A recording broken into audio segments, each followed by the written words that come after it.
Verse 17, but whosoever hath this world's good, and seeth his brother have need, and shutteth up his compassions from him, how dwelleth the love of God in him?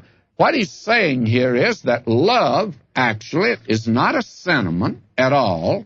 It's that which expresses itself. You remember James had a great deal to say about that if you say that you have faith and your brother comes to you and you say, well, I'll pray for you, brother. That's what a lot of folks say.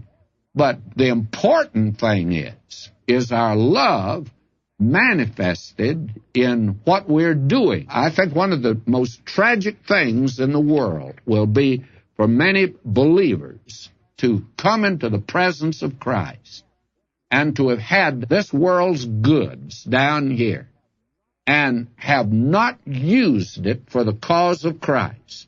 And the passage I was referring to in James is in the 2nd chapter of James, verse 16, where the Christian says, depart in peace, be ye warmed and filled, notwithstanding ye give them not those things which are needful to the body. What doth it profit?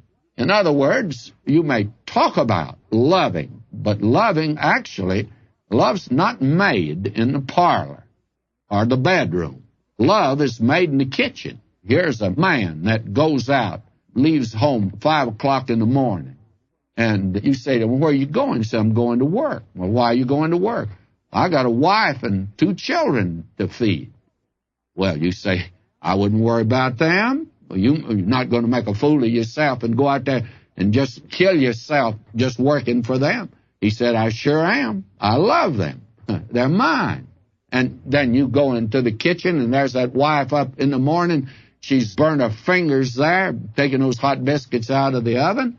And the poor girl, she's tired and weary in the evening when he gets home, and yet she has to continue to work, takes care of the children and all that. And you say, look, I wouldn't fool with this. And she says, well, this man's my husband, and I love him.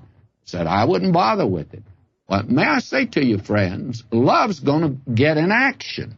And you see it in a home where there's love between the man and the woman. But what about love today among believers? It ought to get in action. Ought to start doing something, one for another. And until it does, my friend, it's the worst kind of hypocrisy, you see. This is the thing John's talking about.